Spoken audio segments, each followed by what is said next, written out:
Lieutenant Sarah Martinez had always dreamed of wearing the Navy uniform. Growing up in a small Texas town, she watched her grandfather polish his old war medals every Sunday morning. He would tell her stories about honor, duty, and serving something bigger than yourself. Those stories planted a seed that grew into an unshakable determination to join the military. Sarah was not like other girls in her high school. While her classmates worried about prom dresses and college parties, she spent her free time at the local gym, pushing her body to its limits. She ran 5 miles every morning before school, did hundreds of push-ups in her bedroom, and studied military history instead of fashion magazines. Her friends thought she was crazy, but Sarah knew exactly what she wanted. The day she walked into the Navy recruitment office, the recruiter looked surprised. Sarah was barely 5 feet 4 inches tall and weighed only 120 pounds. The older man behind the desk probably saw dozens of young people every week who thought military life would be exciting and easy. He explained the challenges, the physical demands, and the mental toughness required. Sarah listened politely, then asked where she needed to sign. Basic training was everything the recruiter had warned her about and more. The drill instructors seemed to take special pleasure in pushing the female recruits harder than anyone else. They would scream in Sarah's face, make her do extra exercises, and constantly remind her that the military was not a place for weak people. But Sarah never complained, never cried, and never gave up. She completed every task, passed every test, and earned the respect of even the toughest instructors. After basic training, Sarah specialized in communications and intelligence. She was smart, dedicated, and quickly proved herself capable of handling classified information and complex technical equipment.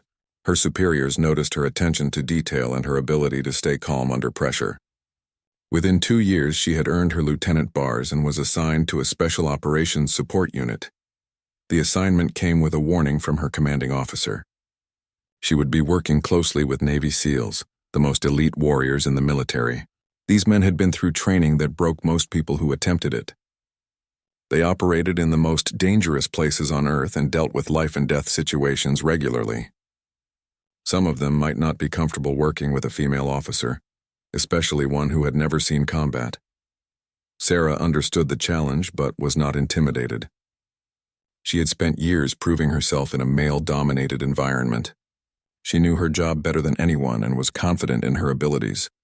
The SEALs might be tough, but she was tougher than she looked. Her first day at the new base, Sarah walked into the briefing room wearing her crisp Navy uniform. Her ribbons were perfectly aligned, her shoes polished to a mirror shine, and her posture showed the confidence of someone who belonged there. The room fell silent as 12 of the most dangerous men in the world turned to look at her. These were not ordinary soldiers. Their faces showed the weathered marks of men who had seen things most people could not imagine. Their eyes held a hardness that came from making split-second decisions in the darkest corners of the world. Some had scars visible on their hands and faces, souvenirs from missions they could never talk about publicly. Sarah introduced herself professionally, outlined her role in their upcoming operations, and began explaining the intelligence briefing she had prepared. Her voice was steady, her presentation was thorough, and her knowledge of the mission details was impressive. Most of the SEALs listened respectfully, asking technical questions and taking notes, but not everyone in the room was pleased with the new arrangement.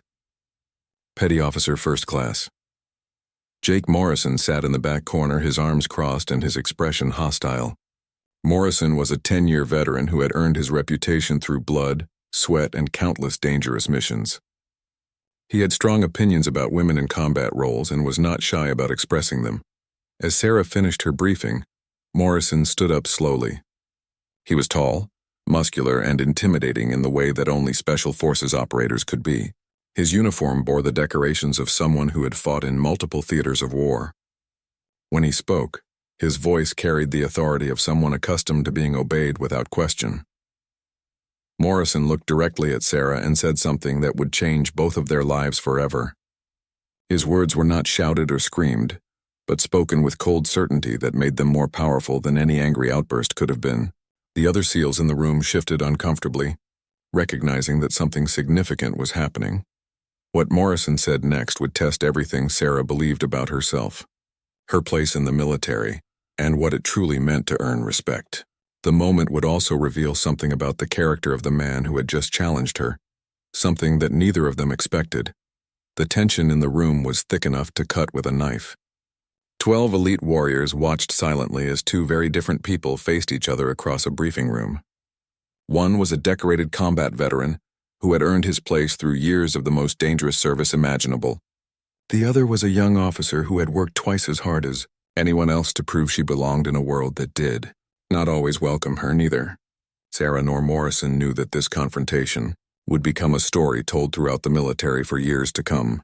They could not have predicted that their interaction would challenge assumptions, change minds, and demonstrate that true honor sometimes comes from the most unexpected places.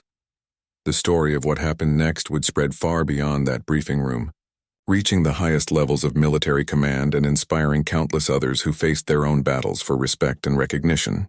It would prove that courage comes in many forms and that sometimes the strongest response to a challenge is not what anyone expects. Morrison's words cut through the silence like a blade. "Lieutenant, I think you should remove that uniform. You haven't earned the right to wear it in this room with these men." His voice was steady, but every person present could feel the weight of the challenge. The other SEALs remained motionless, their faces carefully neutral as they watched the confrontation unfold.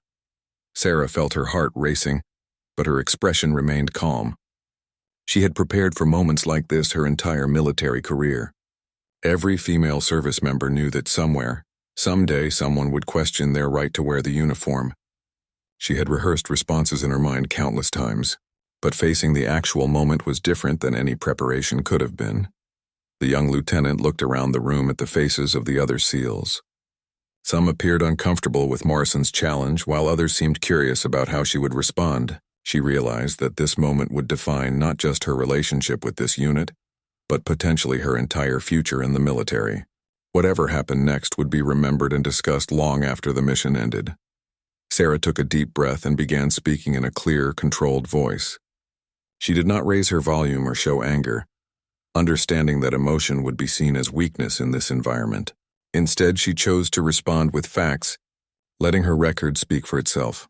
She reminded Morrison and the others about her educational background, her technical qualifications, and her performance evaluations. Sarah had graduated at the top of her class in intelligence school, earned expert ratings on all her technical certifications, and received commendations from every commanding officer she had served under.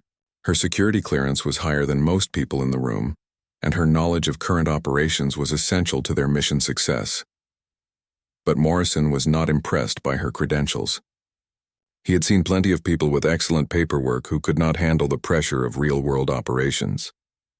In his experience, combat was the only true test of whether someone deserved to wear the uniform. Everything else was just theory and training exercises.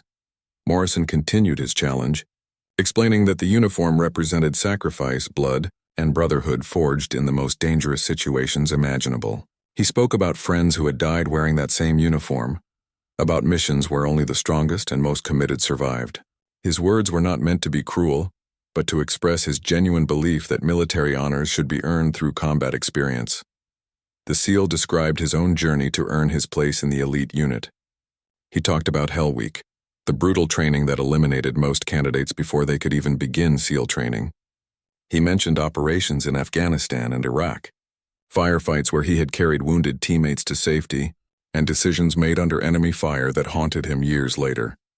Sarah listened to Morrison's words without interrupting, recognizing the pain and loss behind his anger.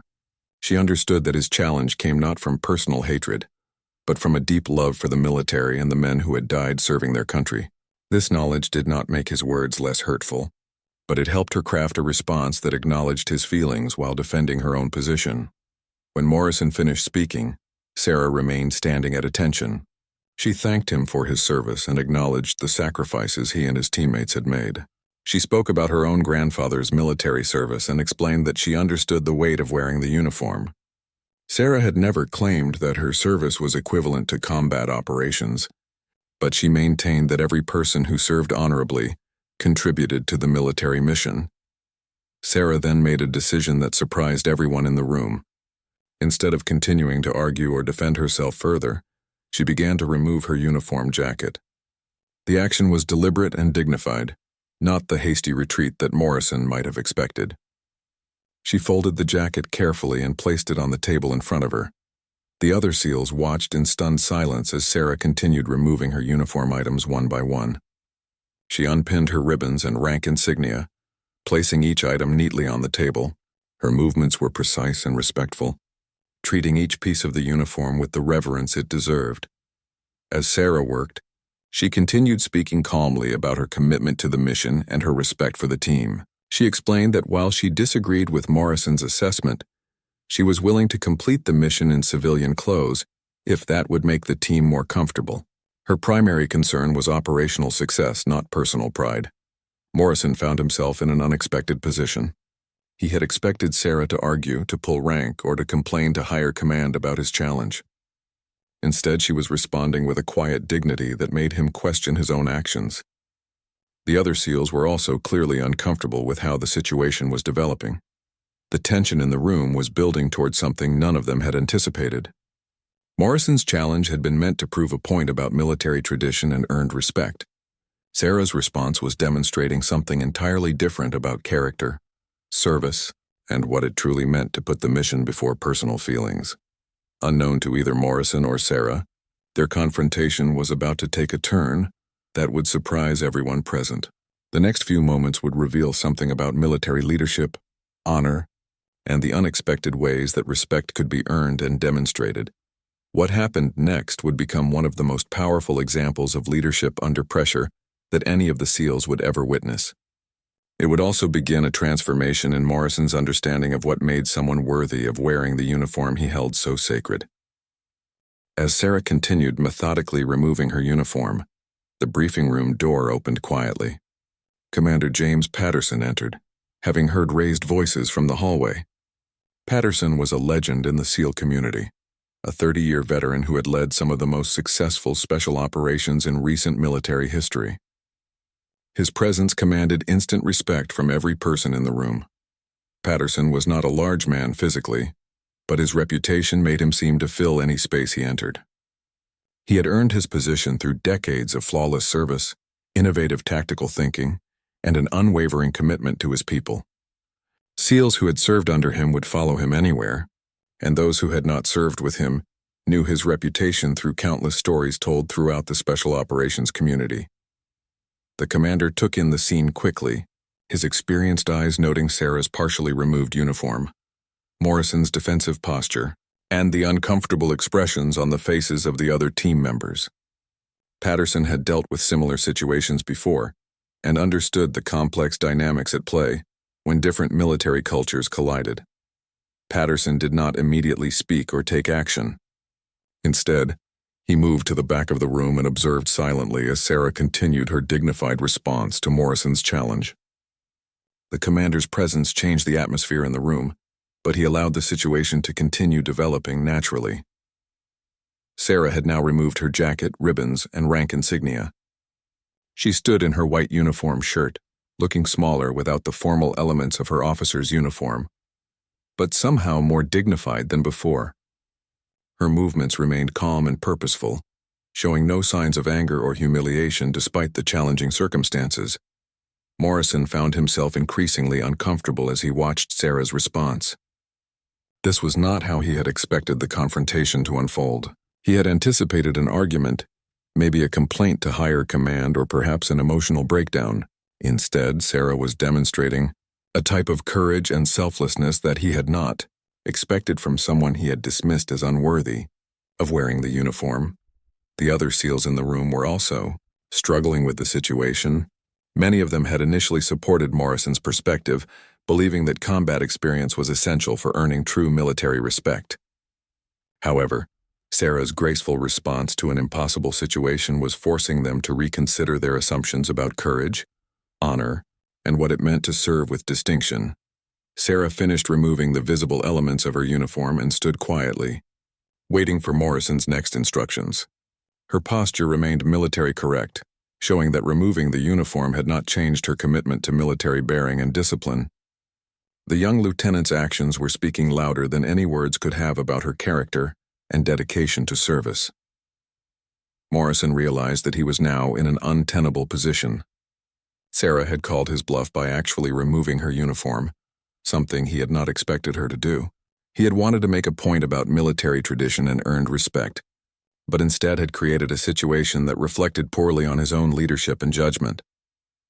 The SEAL looked around the room at his teammates, seeing expressions that ranged from disapproval to confusion. Some of the men were clearly questioning Morrison's actions, while others seemed unsure about how the situation should be resolved. The unit's cohesion, so essential for successful operations, was being damaged by the confrontation.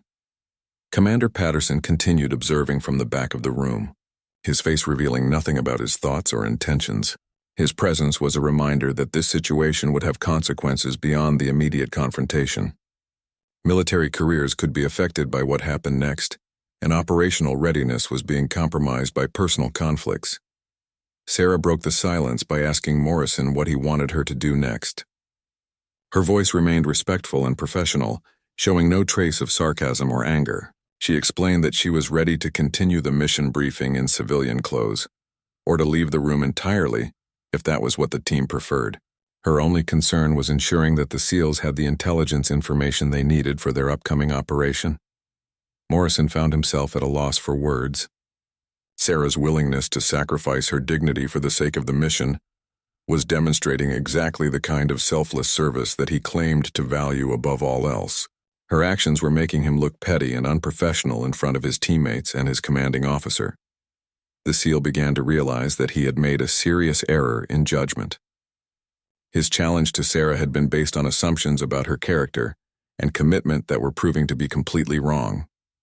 She was showing more grace under pressure than many combat veterans he had known, and her dedication to the mission was beyond question. As Morrison struggled with how to respond to the situation he had created, Commander Patterson finally stepped forward. The legendary officer had seen enough to understand exactly what was happening and what needed to be done next. His intervention would transform the confrontation into something none of them had expected. Patterson's next actions would demonstrate the kind of leadership that had made him a legend in the special operations community. He would also provide a lesson about military values, respect, and the many different ways that service members could earn honor while wearing the uniform. The moment was about to become one that every person in the room would remember for the rest of their military careers, a defining example of what true leadership looked like when faced with conflict and misunderstanding. Commander Patterson walked slowly to the front of the room, his footsteps echoing in the tense silence. Every eye followed his movement as he approached the table where Sarah had carefully placed her uniform items. The commander's face remained expressionless, giving no hint about his thoughts or intentions regarding the confrontation he had witnessed. Patterson stopped directly in front of Sarah, studying her face with the intense gaze that had evaluated countless military personnel throughout his career. Sarah met his eyes steadily, maintaining her military bearing despite standing there in her plain white shirt, stripped of the visible symbols of her rank and achievements. The commander then turned to face Morrison, fixing the SEAL with the same penetrating stare. Morrison straightened instinctively, recognizing that he was about to face judgment from one of the most respected leaders in the military. Patterson's reputation for fairness was matched only by his reputation for holding people accountable for their actions. Without speaking, Patterson reached up and began removing his own military cap. The action was deliberate and unmistakable, immediately capturing the attention of everyone in the room. The commander's cap bore the insignia of his rank and the symbols of his decades of distinguished service. Removing it was a significant gesture that none of the SEALs had ever seen him make before. Patterson held his cap in both hands for a moment, looking down at it with an expression that seemed to carry the weight of his entire military career. The cap represented 30 years of service, countless successful missions, and the respect of everyone who had ever served under his command. When he looked up again, his actions would surprise everyone present. The commander raised his cap to his chest and rendered a slow, perfect military salute to Lieutenant Sarah Martinez. The gesture was unmistakable in its meaning and powerful in its symbolism. Patterson was using his rank, reputation, and decades of earned respect to publicly honor Sarah's dignity, professionalism, and commitment to service. The effect on the room was immediate and profound. Every SEAL present understood the significance of what they were witnessing. Commander Patterson was not just saluting Sarah. He was making a statement about military values, leadership, and what it truly meant to serve with honor. His actions spoke louder than any words could about who had demonstrated true military bearing in this confrontation. Morrison felt as if he had been physically struck. The man he respected above all others, the leader whose approval meant everything to him, was publicly contradicting his actions. Patterson's salute was a clear message that Morrison had been wrong, not just about Sarah, but about what military honor actually represented. The other SEALs watched in stunned silence as their commanding officer continued holding his salute. Some of them began to understand that they were witnessing something extraordinary, a demonstration of leadership that would be talked about for years to come. Patterson was using his authority not to punish or embarrass anyone, but to teach a lesson about respect, dignity, and military values. Sarah stood at attention and returned the commander's salute with perfect precision. Her eyes remained forward, but those watching could see the emotion she was struggling to control. In this moment, stripped of her uniform but honored by the most respected leader in the room, she understood that she had earned something more valuable than any ribbon or medal. Patterson finally lowered his salute and replaced his cap. When he spoke, his voice carried the quiet authority that had made him a legend among Special Operations Forces. He addressed the room calmly, explaining that he had just witnessed one of the finest displays of military bearing and selfless service he had seen in his 30-year career. The commander described how Sarah had responded to an impossible situation with grace, dignity, and unwavering commitment to the mission. He explained that her willingness to sacrifice her personal pride for the sake of team unity demonstrated exactly the kind of character that the military needed in its leaders. Patterson made it clear that Sarah's actions reflected the highest traditions of military service. Patterson then turned his attention to Morrison, speaking with the same calm authority but with words that cut deep.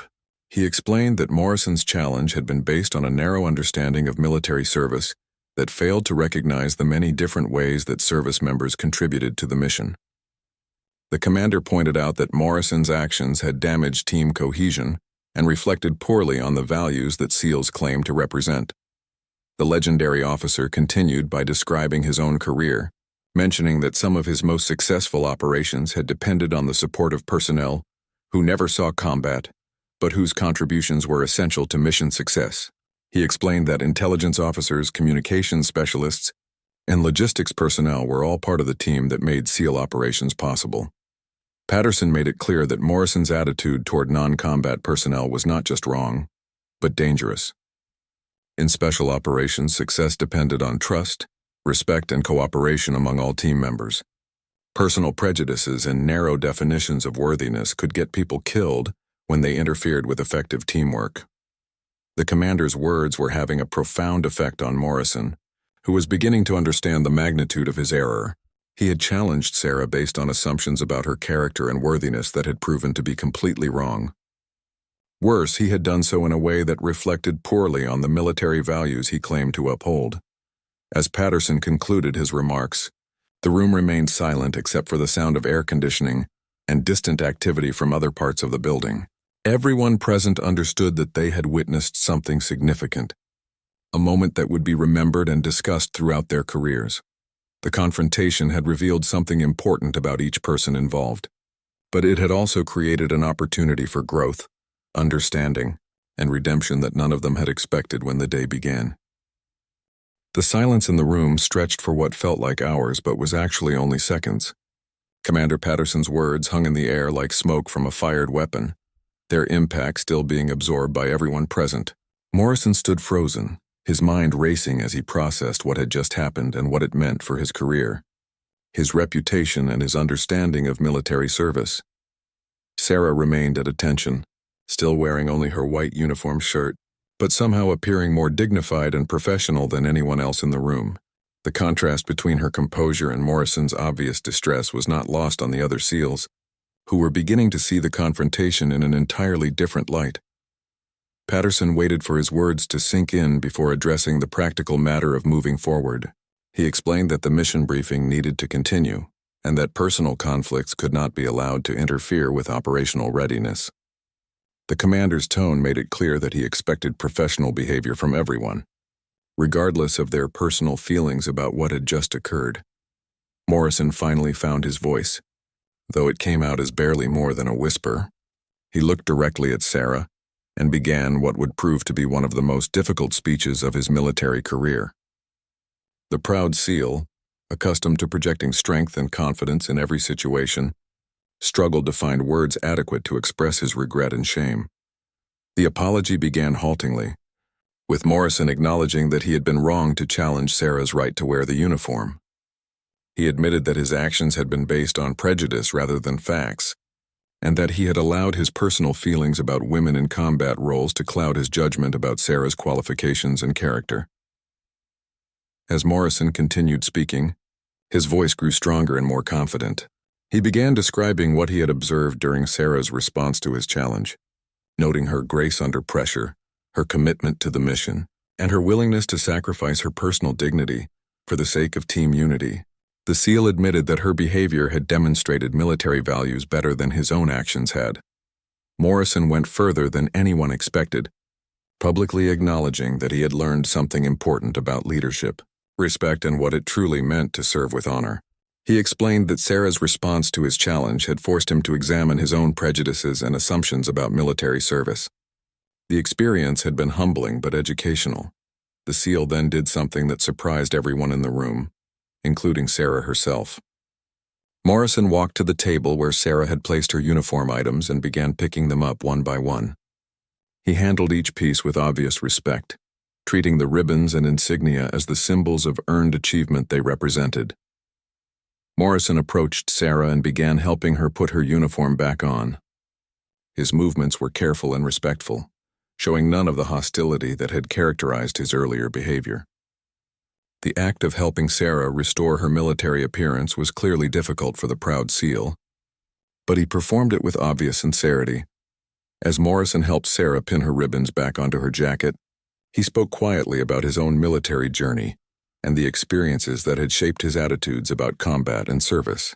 He described friends who had died in battle, operations that had gone wrong, and the intense bonds that formed between people who faced life and death situations together. Morrison explained that these experiences had created a narrow definition in his mind about who deserved respect and recognition in the military. He had come to believe that only those who had faced enemy fire could truly understand sacrifice and commitment. Sarah's response to his challenge had shown him how wrong and limiting that perspective had been. The SEAL continued by acknowledging that military service took many forms, all of which contributed to the success of operations and the safety of combat personnel. He admitted that his own successful missions had depended on the support of people like Sarah, whose intelligence work and technical expertise made dangerous operations possible. Morrison finished helping Sarah with her uniform and stepped back, looking at her with obvious respect and admiration. He then did something that no one in the room expected. The tough, experienced SEAL came to attention and rendered a crisp military salute to Lieutenant Sarah Martinez. The gesture was powerful in its symbolism and unmistakable in its meaning. Morrison was publicly acknowledging Sarah's worthiness to wear the uniform and her right to the respect that came with military service. His salute was also an acknowledgement of his own error and a demonstration of the personal growth that had resulted from the confrontation. Sarah returned Morrison's salute with the same precision she had shown throughout the entire incident. When they both lowered their hands, the atmosphere in the room had completely changed. The tension and hostility that had characterized the earlier confrontation had been replaced by mutual respect and understanding. Commander Patterson observed this exchange with obvious satisfaction, recognizing that his intervention had produced exactly the outcome he had hoped for. The legendary officer understood that both Sarah and Morrison had learned valuable lessons about leadership, respect, and military service. More importantly, the team's cohesion had been restored and even strengthened by working through the conflict. The other SEALs in the room had also been affected by what they had witnessed. Many of them had entered the briefing with their own prejudices and assumptions about women in military roles. Sarah's dignified response to Morrison's challenge and the subsequent resolution had forced them to examine their own beliefs and attitudes. The mission briefing could now continue with a team that was more unified and respectful than it had been when the day began. The confrontation had revealed character, taught lessons, and created bonds of respect that would serve them well in the dangerous operations that lay ahead. The mission briefing resumed with an atmosphere completely transformed from the tension that had filled the room earlier. Sarah returned to her position at the front, her uniform once again immaculate, her bearing professional and confident. The intelligence materials she had prepared were spread across the table, waiting to be reviewed by the team that would soon depend on her information for their safety and success. As Sarah began explaining the operational details, the SEALs listened with a new level of attention and respect. Her analysis was thorough, her presentation clear, and her understanding of the tactical implications impressive. The men who had initially questioned her presence now found themselves asking detailed questions and seeking her input on various aspects of the mission. Morrison participated actively in the briefing, his questions and comments showing genuine respect for Sarah's expertise. The transformation in his attitude was remarkable to observe, demonstrating how quickly prejudice could be overcome when confronted with evidence and guided by strong leadership. His colleagues noticed the change and began adjusting their own attitudes accordingly. Commander Patterson remained in the room throughout the briefing, occasionally asking questions or offering guidance, but primarily observing how the team dynamics had evolved. The legendary officer could see that the confrontation and its resolution had actually strengthened the unit's cohesion rather than damaging it. The team was now unified by shared understanding rather than divided by assumptions and prejudice. The mission itself was complex and dangerous, involving intelligence gathering in a hostile territory where American forces were not officially present. The operation required precise coordination between multiple agencies, perfect timing, and flawless execution of every detail. Any mistake could result in diplomatic embarrassment, mission failure, or loss of life. Sarah's role in the operation was crucial but would be performed from a secure location hundreds of miles away from the actual target. She would monitor communications, analyze incoming intelligence, and provide real-time support to the team as they moved through enemy territory. Her technical skills and analytical abilities could mean the difference between success and disaster. As the briefing continued, it became clear that Sarah's understanding of the operational environment was superior to anyone else's in the room. She had spent weeks studying satellite imagery, intercepted communications, and human intelligence reports. Her preparation was meticulous, and her insights were valuable beyond what any of the SEALs had initially expected. Morrison found himself particularly impressed by Sarah's tactical awareness. Her questions about insertion routes, extraction procedures, and contingency plans showed that she understood the operational challenges the team would face. She was not just providing intelligence support. She was thinking like a member of the team and considering how her information could best be used to ensure mission success. The planning session extended well beyond its scheduled time as the team worked. Through various scenarios and contingencies, Sarah contributed to discussions about backup communications procedures, alternative extraction methods, and ways to adapt the plan if initial intelligence proved inaccurate. Her input was not just welcomed, but actively sought by team members who had initially questioned her presence. During a break in the briefing, several of the SEALs approached Sarah privately to apologize for their initial attitudes and to express appreciation for her preparation and professionalism. These conversations were awkward but sincere, representing personal growth and acknowledgement of their own prejudices and mistakes. Morrison's conversation with Sarah was the most significant of these exchanges. The experienced SEAL explained his background, his experiences, and the reasons behind his initial hostility. He spoke about friends lost in combat, operations that had failed due to inadequate support, and his fear that allowing unqualified personnel into critical roles could cost lives. Sarah listened to Morrison's explanation without judgment, understanding that his concerns came from genuine care for his teammates' safety rather than simple prejudice.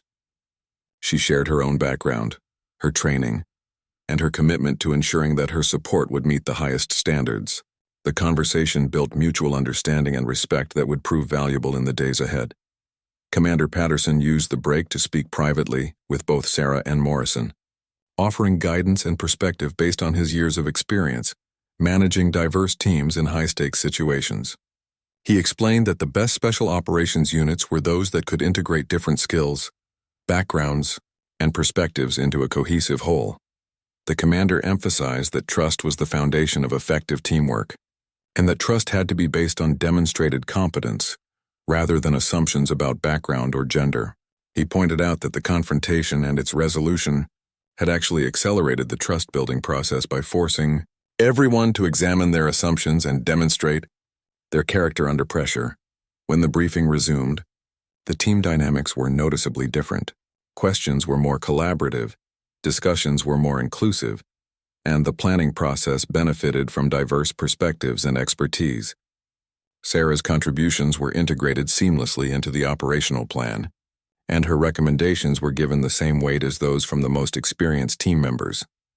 The final mission plan reflected input from everyone present, creating a comprehensive approach that accounted for multiple contingencies and maximized the chances of success. Sarah's intelligence analysis formed the foundation of the operational strategy, while the SEAL's tactical expertise shaped the execution details.